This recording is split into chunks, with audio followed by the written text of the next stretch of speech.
কোথা দেবী? ভাল প্ৰভু। কোৱা দেবী, আমাৰ ওচৰত তোমাৰ আছে কিবা নিবেদন? হে সৃষ্টিকৰ্তা, পৃথিৱীৰ দুষ্ট দৈত্যৰ দানৱৰ অত্যাচাৰত আজি মই জৰ্জৰিত। সুখ শান্তি অধুৰা মন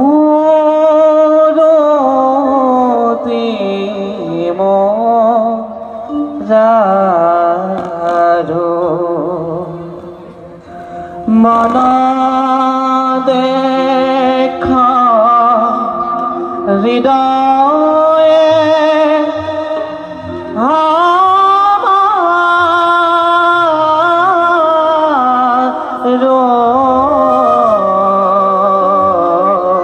মধুরা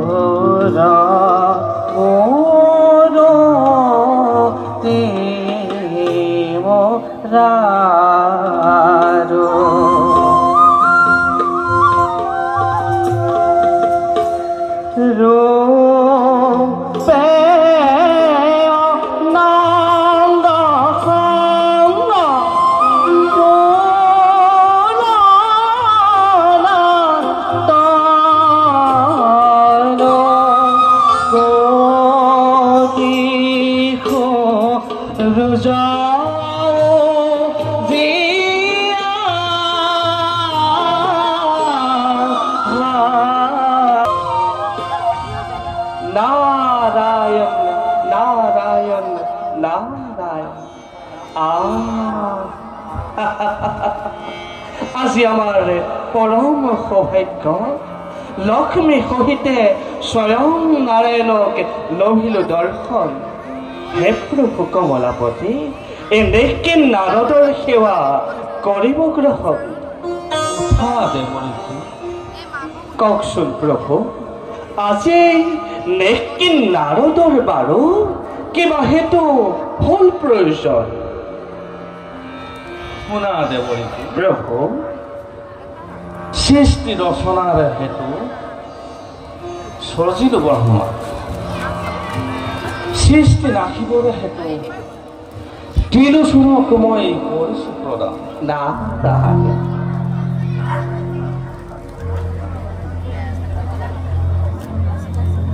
নিশ্চিত হোৱা নাই মই।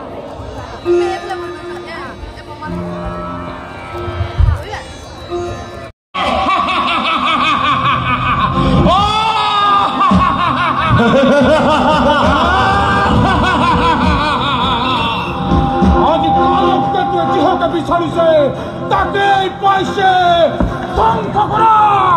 ধ্বংস কৰা ফালৰ পৰা মথুৰাবাসী দূৰে দূৰে মেলি দিয়া পাতাল হাতী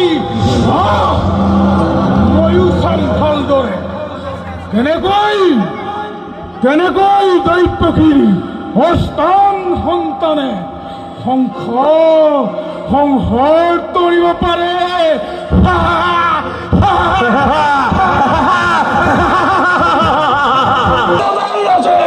স্পষ্টভাৱে ঘোষণা কৰিছে অশ্লীলতা সংসাৰ মৰণ।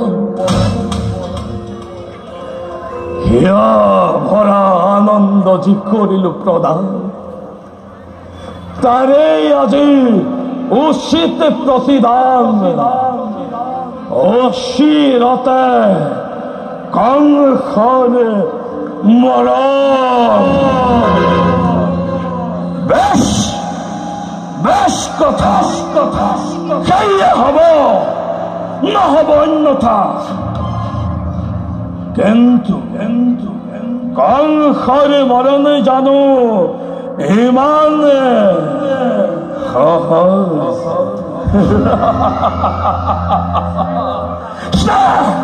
মমতা দি আছিল যত মানে বিসৰ্জিল এটি মুহূৰ্ততে সম্বন্ধৰ নাগ তলিয়াই কাৰ্যঘাতে দৈত্যক কৰি শিৰস্বাদে মুক্ত হব খোজা মোৰ মৃত্যুৰ দুৱাৰ। বাবে লুদ্ধ কৰি শিলাতলৈ কোৱা দাদা কোৱা কিবা হেতু অনৰ্থক ভয় ল'ব লাগে আজি মৃত্যুৰ দণ্ড কিবা হেতু মথুৰাই নিৰীহ প্ৰজাৰ শাস্তি পাই বিনা অপৰাধে ৰজা হৈ তুমি ৰাক্ষস মূৰ্তিত কিয় কিয় হাৰিছা কলকক কিয় নাই তোৰ কোনো অপৰাধ অপৰাধ নহয় কোনো মথুৰাৰ প্ৰজা শত মানে অপৰাধ এই কংসৰ নে এই কোৱা বসুদেৱ কোনে জানে কোনে জানে কোনে কৰে অপৰাধ কলে জানো শুনিবা সঁচা ৰজা তুমি সৰ্ব শক্তিমান নিজ ইচ্ছামতে হয় তোমাৰ বিধান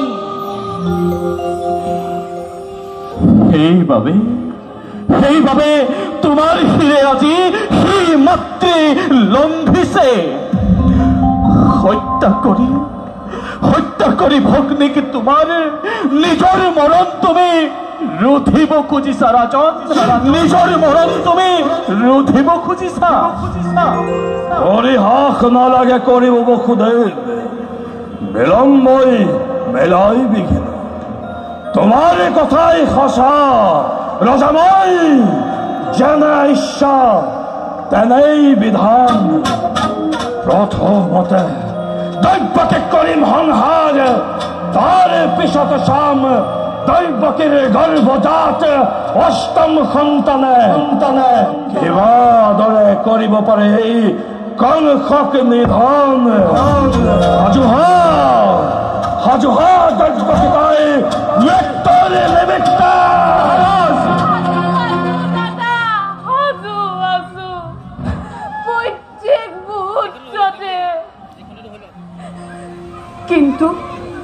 কিন্তু দাদা দুৰূপ জানিবা বীৰ তুমি মহাশক্তিবান তথাপিতো আজি দেখা পায় হৌ মৰণৰ স্বপ্ন পহেলিকা জীৱা দৰে কপিছা ভয়ত দৈব্যকীয়ে কিন্তু মৃত্যুৰ নামত বিচলিত নহয় তেনেকুৱা হয় যদি মৃত্যুৰ মোৰ ছবিৰ আগত তোমাহেন মহাবীৰ জ্যেষ্ঠৰ হাতত দেৱতাৰ দান বুলি হাঁহি হাঁহি কৰিম গ্ৰহণ দাদা হাঁহি হাঁহি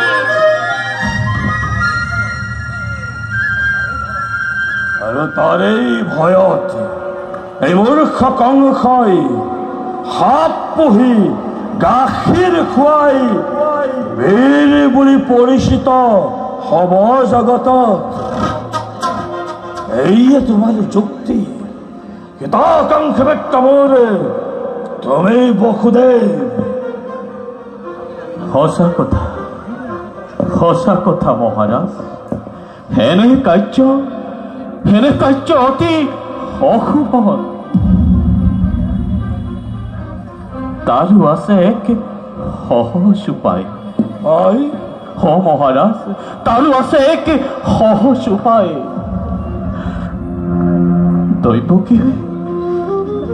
দৈব্যকীও থাকিব জীয়াই আৰু ৰাজন তোমাৰো একো নহব অনিষ্ট ৰাজন তাৰ পৰিৱৰ্তে দৈব্যকীৰ গৰ্ভজাত প্ৰতিটো সন্তান যি সময়তেই ভূমিষ্ঠ হব সেই সময়ত আপোনাক এটিকৈ তুলি দিম আপোনাৰ কাষত হত্যা কৰি হতক নিষ্কণ্টক হবা তুমি নিজে ইচ্ছামতে তোমাৰ। অসম্ভব স্বামী, অসম্ভব। নজনাব তেনুয়া প্ৰাৰ্থনা। পৃথিবীৰ নতুন অতিথি সৰগৰ দেৱশিশু সৰল নিষ্পা সিহঁতৰ প্ৰাণৰ বিনিময় জীৱন ভিক্ষামৰ নাই প্ৰয়োজন। বসুদেৱ বাৰে বাৰে পালিব প্ৰতিজ্ঞা তোমাৰ, বাৰে বাৰে বিসৰ্জিব সন্তানৰ স্নেহ। যদি পাৰা নাই মোৰ অলপো আপত্তি, তোমাৰ মুখলৈ চাই দিব পাৰো মুক্তি দ্ৰব্যকে। শক্তিধৰ নৰ নিপতি তুমি, প্ৰজা আমি আশ্ৰিতময়। প্ৰজাৰ পৰা তুমি যি আছে সকলোতে কাঢ়িব পাৰা নিজ ইচ্ছামতে তোমাৰ। তথাপিতো কওঁ শুনা ৰাজন, মিছা কথা নলওঁ কদাপিতো।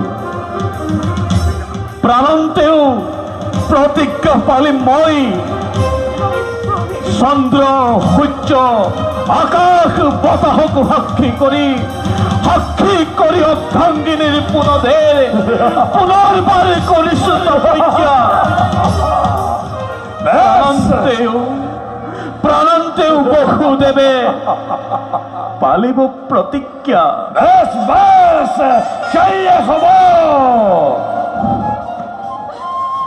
এতিয়াৰ পৰা তেন্তে গৈ দুয়োজনে চাবলৈ স্থিৰ নেত্ৰে চিন্নশীল নিজ সন্তানৰ কৰা গৈ প্ৰস্তুত নিজকে।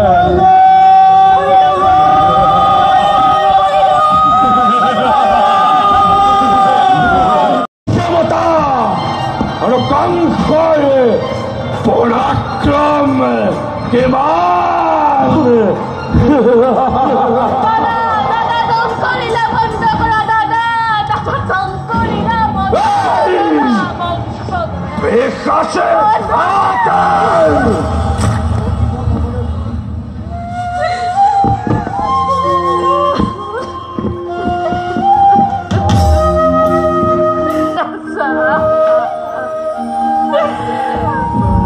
দেৱী মহাৰাজ, নৃত্য গীত আৰম্ভ কৰা।